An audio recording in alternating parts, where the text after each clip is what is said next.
అసలు మీలాంటి జవహర్లాల్ నెహ్రూ కాలం నుంచి పార్టీ తరాలకు అందిస్తూ వచ్చినటువంటి లెజెండరీ లీడర్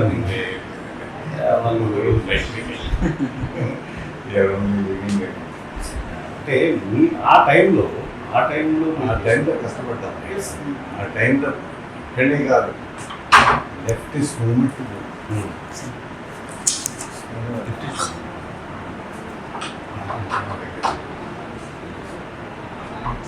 మంచిగా ఉన్నాడు కాబట్టి పదే గెలిపించుకుంటూ వచ్చింది.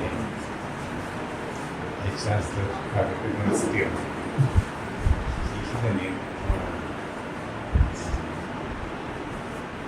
సార్ నేను చాలా విన్నా మీ గురించి, చాలా విన్నా.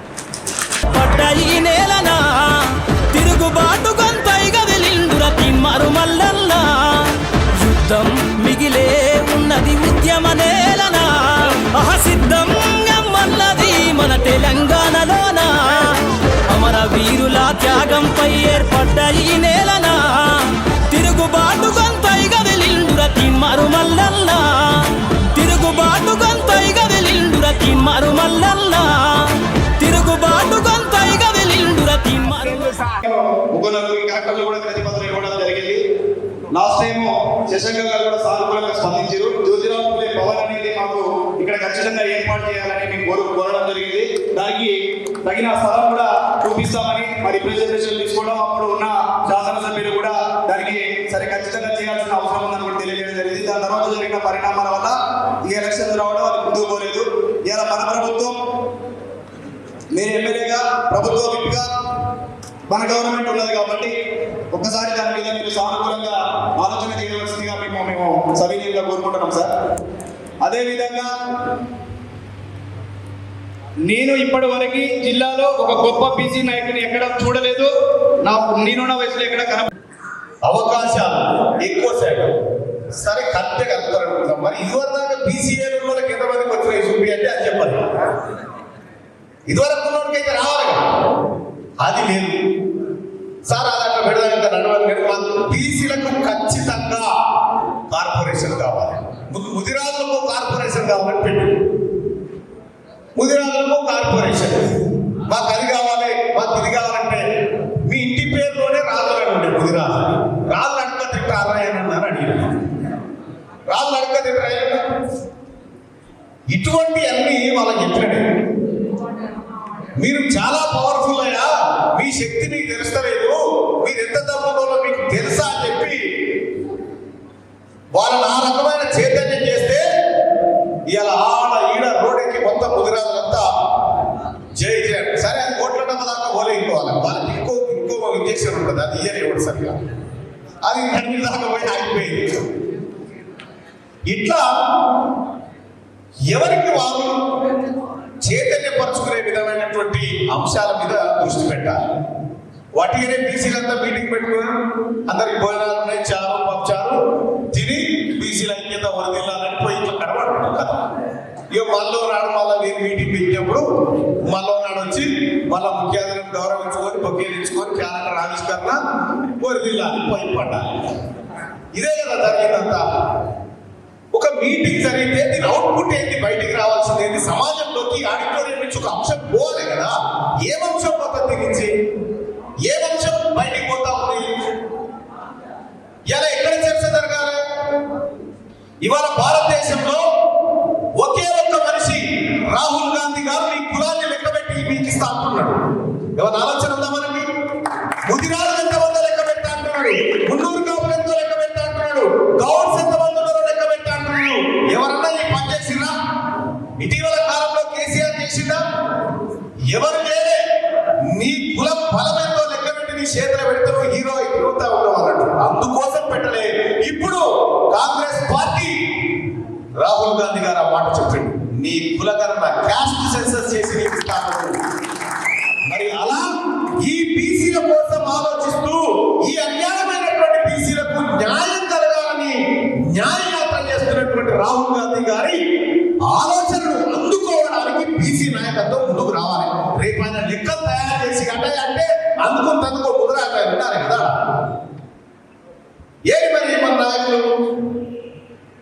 మనోడు మీటింగ్ కాడ తిన్నాడు, ఇంటికాడ మనం. ఇదే కదా జరిగింది. క్యాస్ట్ సెన్సస్ చేసి ఇగోనయ్యా నీ ముదిరాజుల లెక్క తీసుకపోతే ఎవరు లేకపోతే ఎవరికి ఇస్తారు? నీ గౌడ్ల లెక్క తీసుకపోని ఇస్తే ఎవరికి ఇవ్వాలి? నీ గురించి ఆలోచన చేస్తున్నటువంటి వ్యక్తి ఇన్ని రోజులు ఏం చేసినా నేను చెప్పలేను, కానీ ఒకే ఒక్క మాట నన్ను కదిలించింది. రాహుల్ గాంధీ గారు క్యాస్ట్ సెన్సర్ చేసి నీ చేతిలో పెట్టా అని చెప్పిండు. మీ కులాన్ని లెక్క పెట్టి మీకు ఇస్తా అని చెప్పిండు. కులాన్ని లెక్క పెట్టియడం అంటే సంపద లెక్క పెట్టియడం, కులాన్ని లెక్క పెట్టియడం అంటే సమాన వాటాను మీకు లెక్క పెట్టియడం అనే విషయాన్ని మనం అంతర్లీనంగా అర్థం చేసుకోవాలి. ఒకనాడు కేసీఆర్ పుట్టుకున్న నోరుచారన్నాడు, ముదిరాజులు 50 లక్షల మంది ఉన్నారు. ముదిరాజులు 50 లక్షలు ఉన్నారా లేదా కేసీఆర్ తెలుసు. సరే అనైతే అన్నాడు. ఆ పదాన్ని పట్టుకోరు ముదిరాజులకి ఏమో మేము 50 లక్షల మంది ఉంటే నువ్వెంత సీఎం అయితే వదా అనుకోండి. అదే కదా. అంటే లెక్కలు బయటికి వచ్చినప్పుడు భావం కూడా బయటికి వస్తుంది. లెక్కలు బయటికి రానంతసేపు మనము మురుగు బొక్కల కానే ఉంటాం. దయచేసి ఇక్కడ ఎవరన్నారు వాస్తవం చెప్పండి. బీసీలు తమంతట తాము ఎదగడానికి ఏ వర్గం అడ్డుపడదా? రెడ్డిలో తన్నారా, వెలమలో తన్నారా, ఇంకెవరైనా వద్దన్నారా? మీరు మీ అంతా మీరు డెవలప్ అవడానికి నువ్వు కూరకుండా అడగవు కాబట్టి నీ పనికి అంతే ఉందట. నువ్వు అది ఇడిచిపెట్టాలి. అది ఇడిచిపెట్టి చైతన్యవంతం కావాలి. మొన్నటిసారి పట్టభద్రుల ఎమ్మెల్సీ ఎన్నికల్లో మీ అందరికీ తెలుసు, నా మనసుకు కూడా తెలుసు, మా అన్న ఎవరు ఓట్లు వేయించిండో, మా అన్న పుణ్యాన నాకు ఎన్ని ఓట్లు పడాయో నాకు తెలుసు. నేను ఎన్ని చేసినా కూడా నేను వీళ్ళ గుండెల్లో ప్రేమను సంపాదించుకున్నా. ఇటువంటి వాడు ఉండాలని కొట్లాడడం కోసం అని చెప్పి తమ పార్టీలను పక్కన పెట్టి తీర్మానం వలన గెలవాలని కోరుకునేటువంటి వాళ్ళు వీళ్ళంతా. అంటే తీర్మానం వలన ఇది ఒక బీసీ బిడ్డ బయటకు వస్తా ఉంటే ఎవరన్నా అడ్డుపడరా? నీ పోరాటం, నీ ఎంచుకున్న మార్గం కరెక్ట్ గా ఉంటే అన్ని వర్గాలు సపోర్ట్ చేస్తాయి. అన్ని వర్గాలు సపోర్ట్ చేస్తే అన్ని వర్గాలు కూడా అండగా నిలబడతాయి. ప్రతిసారి నీ జియో ఫోన్ నేను పనిచేయలేదా? అయితే మనం కూడా చైతన్యవంతం కావాలి. ఎట్లా చైతన్యవంతం అవుతామంటే నడుస్తున్న రాజకీయాలను గమనించాలి. గడిచిన గతాన్ని కూడా గమనిస్తూ ఉంటే మనం యోగని చెప్తా ఉన్నా, వేణుకు చెప్తా ఉన్నా, వేణు నువ్వు చాలా కష్టపడాల్సిన అవసరం ఉంది. ఎందుకంటే నీలాంటి నాయకులు బయటికి రావాలంటే మా లాంటి వాళ్ళు ముందుకు నడవాల్సినటువంటి అవసరం ఉంది. ఖచ్చితంగా వేణు కానీ కోర్పికి కానీ మీకు కూడా అన్న చెప్తా ఉన్నా బాలకృష్ణ. అలాగే రామచంద్రన్న నాయకత్వంలో ఇక్కడ కాంగ్రెస్ పార్టీకి అత్యధిక మెజార్టీ ఈ జిల్లాలోనే గట్టి మెజార్టీ వచ్చాడు. గట్టి మెజార్టీ. ఆ మెజార్టీ ఒక్కటి తగ్గినా కూడా రేపు ఎదగాల. పట్టభద్రులు ఎమ్మెల్సీ ఎన్నికలు నీ పర్ఫార్మెన్స్ మీద డౌట్ వస్తుంది. దయచేసి నేనైతే చెప్తా ఉన్నా, ఇక పూర్తి బాధ్యత అంతా ఈ నియోజకవర్గం పూర్తి బాధ్యత అన్నగారి ఆశీస్సులు అన్ని పట్టభద్రుల ఎమ్మెల్సీ ఎన్నికల్లో కాంగ్రెస్ పార్టీ పైన విస్తృతంగా ఉండాలని వెళ్ళన్న ఆలోచనలు కూడా ఈ ప్రాంతం పైన పూర్తిగా మీరు ఒక కన్నేసి పెట్టాలని దయచేసి విజ్ఞప్తి చేస్తూ అవకాశాన్ని ఇచ్చినటువంటి వేణుకు అలాగే మిగతా మిత్రులకు ధన్యవాదాలు తెలియజేసుకుంటూ జై పూణే, జై బీసీ. మేము ప్రజల్లో మేము ఉన్నామని చూపించడానికి మేము పనిచేసినామన్నా, కానీ మీరు కేసీఆర్ మీద మీరు పోరాటం అది ఒక వర్డ్లో చెప్తే అయిపోయేది కాదు. మీరు స్థాపించిన మీడియా లేకపోతే కాంగ్రెస్ పార్టీకి ఆల్టర్నేట్ మీడియా లేదు. మీడియా అంతా వాళ్ళ కబంధ హస్తాల్లో ఉన్నాయి. పెద్ద పెద్ద ఛానల్స్ అన్నీ వారి చేతుల్లో పోయినాయి. అదేవిధంగా ఆర్థిక వ్యవస్థ మొత్తం కేసీఆర్ చేతుల్లో, కేవలం వారి కుటుంబ చేతుల్లో బందీ అయింది. కానీ మొట్టమొదటి నుంచి కేసీఆర్ ఆలోచన విధానాలు తెలిసి వారిని వ్యతిరేకించిన వ్యక్తి, మొట్టమొదటి వ్యక్తి మీరు, తర్వాత మా రేవంత్ అన్న, తర్వాత వాటితో మరి ధూమ్ధాం చేసిన మా బెల్లన్న, గదలన్న. మీ పోరాటమే ఈరోజు కాంగ్రెస్ పార్టీ అధికారంలో రావడానికి ముఖ్య భూమిక పోషించిందని చెప్పి నిజంగా నేను మనస్ఫూర్తిగా తెలియజేస్తున్నాను. మొన్నటి ఎన్నికల్లో మల్లన్న గెలుపు దగ్గర గెలిచింది అనుకున్నాం, కానీ ప్రభుత్వ వ్యతిరేక ఓట్లు అటు కోదండరాం గారి రూపంలో, రాణి రుద్రమ రూపంలో, చెరుకు సుధాకర్ గారి రూపంలో, మా రామన్ నాయక్ గారి రూపంలో డివైడ్ అయిపోయింది. ఏ విధంగా అయితే బీసీలు విడగొట్టబడుతున్నారో ఆ రోజు ప్రభుత్వ వ్యతిరేక ఓట్లు అసలు పల్లరాజేశ్వర రెడ్డి గెలిచే ఛాన్స్ అసలు లేనే లేదు, చిత్తుగా ఓడిపోతారని అనుకున్న సర్వేలు ఈ విధంగా మనం విడిపోవడం వల్ల ఆ రోజు తీర్మానం గెలుపుకు దగ్గర వచ్చి మరి ఓటమి పాలైన సంగతి మీ అందరికీ తెలిసిందే. అన్నలారా, మీ అందరికీ నేను ఒక్కటే రిక్వెస్ట్ చేస్తున్నాను. ఆల్రెడీ నేను మండలాల వారీగా ఆదేశాలు ఇచ్చిన, మండలాల వారీగా సిస్టమ్ పెట్టి కొట్టిస్తున్నా. అదేవిధంగా మెజారిటీ డోర్నగర్ నియోజకవర్గ విద్యార్థులంతా హైదరాబాద్లో ఉంటున్నా, ఉద్యోగాల కోసం అక్కడే ఉంటున్నారు. ఇక్కడ ఉన్న వారికి కూడా గ్రామాల వారీగా, బూతుల వారీగా నోట్బుక్ పట్టుకొని ఎవరెవరు ఎన్ని చేస్తారో మానిటరింగ్ కూడా చేస్తున్నారు. బిఎల్ఏస్ని గతంలో నాకు ఎవరైతే ఓటరు మన సవరణ కార్యక్రమంలో పాల్గొన్నారో ఆ బిఎల్ఏస్ అందరినీ నోట్బుక్ పెట్టి బూతుల వారిగా ఇంటింటికి తిరిపే కార్యక్రమం చేస్తున్నాం. మీరు సూచించినట్లు ఎవరైతే మనస్ఫూర్తిగా కష్టపడతారో ఏదో ఒక రోజు మాత్రం తప్పకుండా, ఏదో ఒక పొజిషన్ మాత్రం తప్పకుండా వస్తుంది. అన్నలారా, తెలంగాణ ఉద్యమంలో వి ప్రకాష్ గారు, బెల్లన్న గారు నాకు మంచి ఆప్తులు. నేను వి ప్రకాష్ గారిని ఒకరోజు భద్రాచలం జలాశయాల గురించి ఆయన నీటి పారుదల మీద బాగా సర్వే చేసేవాళ్ళు. రిటర్న్ వెళ్తూ డాక్టర్ గారు మీ సూర్యాపేటలో ఆగుతున్నా, మీద డిన్నర్ చేస్తున్నా అంటే సరే మంచిది రండి సార్ మీద నేను ఆపరేషన్స్ అన్ని కంప్లీట్ చేసుకొని వారితో గురించే వాళ్ళన్న కేసీఆర్ దగ్గర రండి. కానీ రేవంత్ రెడ్డి గారు అట్లా కాదు. రేవంత్ రెడ్డి గారు ఏంటంటే వీళ్ళ పోరాటం ఏదో గుర్తించే వ్యక్తి. రేవంత్ రెడ్డి గారు ఒక కేసులో జైలు పోయి మళ్ళీ వచ్చిన తర్వాత 2 నెలలు ఇంటికి మనకి హౌస్ అరెస్ట్ అంటే ఇంటి వరకే పరిమితం చేసినప్పుడు బెల్లన్న 2 సార్లు పడుకోపోయినా నేను. బెల్లన్న మనం రేవంత్ అన్నది నడవాలి, మన రేవంత్ అన్న మన ఫ్యూచర్ లీడర్ అవుతాడు, తప్పకుండా మనం కేసీఆర్ను శత్రువుగా మనం కామన్గా మనం కలిసి పోరాడాలని చెప్పేసి పక్కకు పోయారు. తర్వాత వారు నాకంటే ముందే కాంగ్రెస్లో రాహుల్ గాంధీ గారికి దగ్గరయ్యారు. ఆ యూనివర్సిటీ హెచ్సియు సెంట్రల్ యూనివర్సిటీలో వేముల రోహిత్ ఇష్యూలో వారి దగ్గరై వారు నాకంటే జై కాంగ్రెస్. రెండోది అన్నలారా, అనేక సార్లు మా పైన దాడులు జరిగేటప్పుడు మా టీం వెంటనే నిలబడింది. ఇక్కడ ఈ పోరాటం అంతా ఒక భాగం, ఇప్పుడు జరగబోతుంది ఇంకొక భాగం. ప్రతిరోజు లేస్తే కేటీ రామారావుది, హరీష్ రావుది బిల్లా రంగాన్ని పేరు పెట్టారు మా ముఖ్యమంత్రి గారు. వాళ్ళు అలా బిల్లేడో రంగినోడో చెప్పలేదు,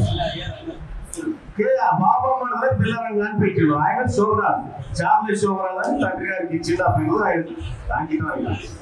ఈ చార్లెస్ శోభరాజు ఎవడు, బిల్ల రంగి అంటే కిరికే. వాళ్ళ పేర్ల మీద సినిమాలు కూడా వచ్చినాయి. సో అటువంటి వాళ్ళు అన్నట్టు ఈ బిల్లా రంగానికి 2 నెలలు కూడా కాలే అధికారం పోయి. ఏమాయ కరెంటు బిల్లు అంటే సోనియా గాంధీ ఇంటికి పంపాలంట. కాళేశ్వరం బిల్లు ఇంటికి పంపాలి, మరి ఎవరింటికి పంపాలి? కేసీఆర్ ఇంటికి పంపాలి. మీరు ఇయ్యరు, మీరు చెయ్యరు. ఈ రాష్ట్రంలో ఉన్నటువంటి ప్రజలకు 6 గ్యారెంటీలు ఖచ్చితంగా అమలు చేసి ఆ తల్లి సోనియా గాంధీ ఇచ్చిన మాటలు నిలబెట్టుకునే ఒకే ఒక ప్రభుత్వం కాంగ్రెస్ ప్రభుత్వం. ఇదే మానుకోటలో అనేక ఉద్యమాలు పుట్టాయి. ఇదే మానుకోట వాళ్లకు అనేకమైనటువంటి ఘన చరిత్ర ఉంది. ఈ మానుకోట ఇలా మీరు కొట్టిన దెబ్బ 51,000 మెజార్టీ అంటే గిర్ర దిగిపడరా. ఈ 2 నియోజకవర్గాలు కలిసి 1,00,000 మెజార్టీ ఇచ్చాయి. రేపు పొద్దుగాల ఇక్కడ వాళ్ళకు స్కోప్ కాదు కదా, ఏమంటే ఏం లేదు. ఆ భద్రాచలం కాడ మిస్ అయినట్టు లేకపోతే అక్కడ పోయేది.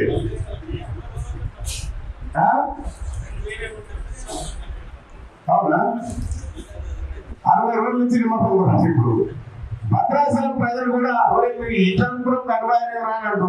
ఆయన కూడా ఏదో చేయడు. ఎప్పుడు పిలుస్తారా ఎప్పుడు రాన్నాడు ఆయన చూస్తాడు. ఆయన గారు రాష్ట్రంలో చాలా మంది ఉన్నారు.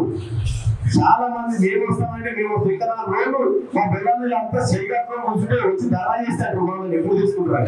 ఆ పరిస్థితి వచ్చింది తెలంగాణ రాష్ట్రంలో. ఇంకా ఆయన అంటారు, కేటీ రామారావు గారు అంటారు, కేసీఆర్ పోయినందుకు జనం బాధపడుతుంది. ఎవరికైనా బాధ కేసీఆర్ పైన మీరు బాధపడుతున్నట, తిండి తింటలేరట, గుండె వలుగుతున్నట, తిండి తింటలేరట, ఒక ఎత్తుకొస్తున్నారు వచ్చేట.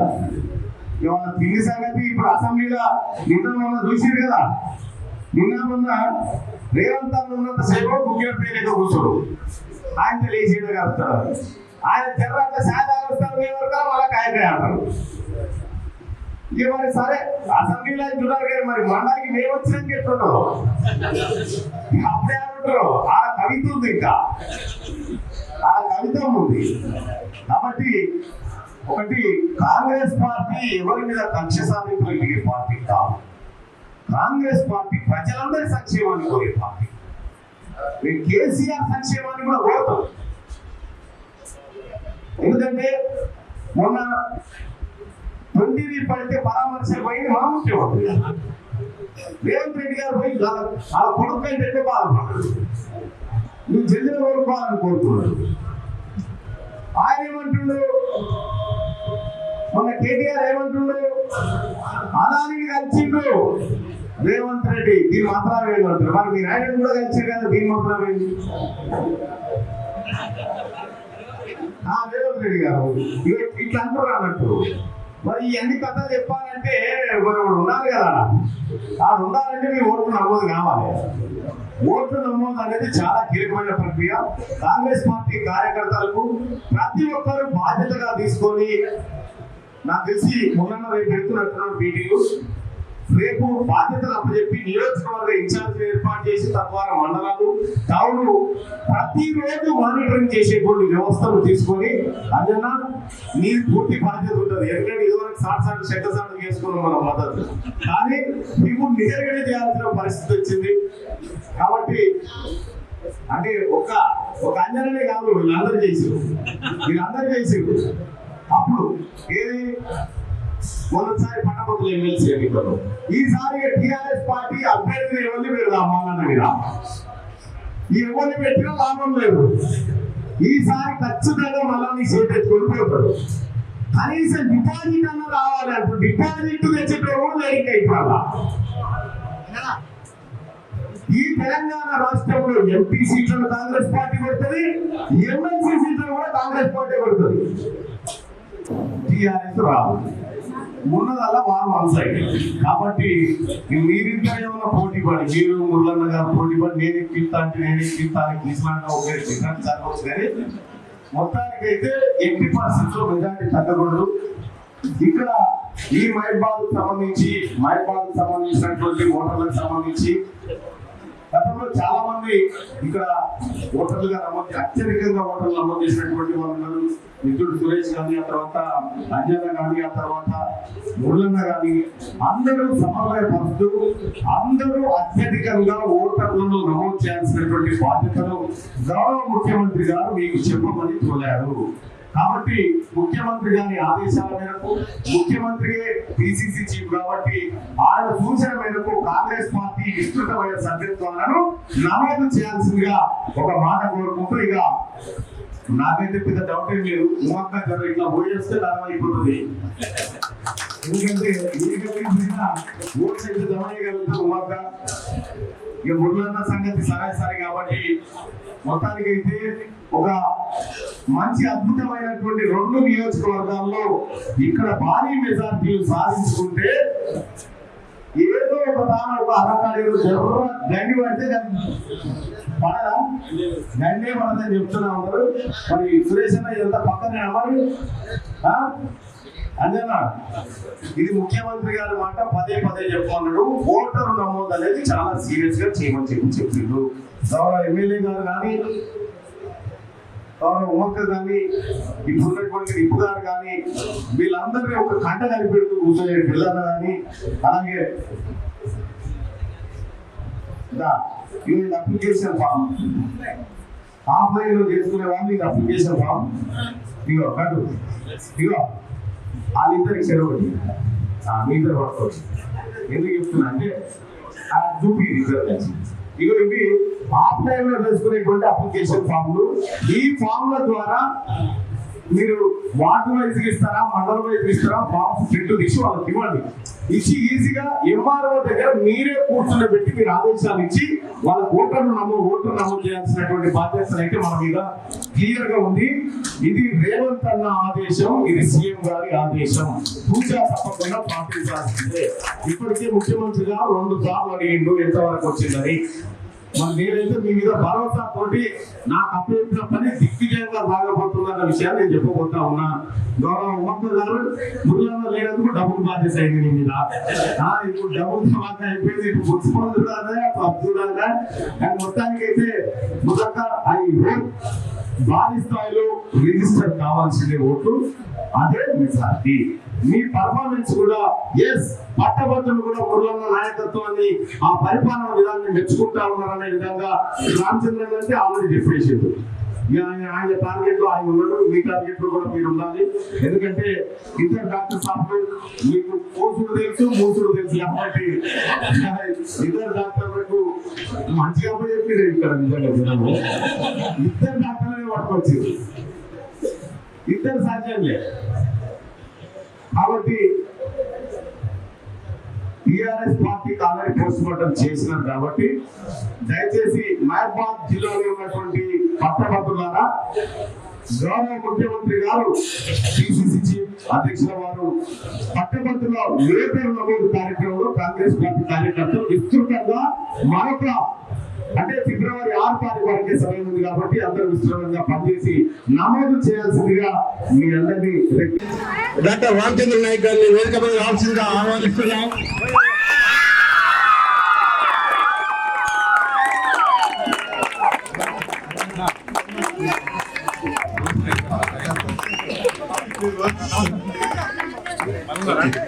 ఈ కార్యక్రమానికి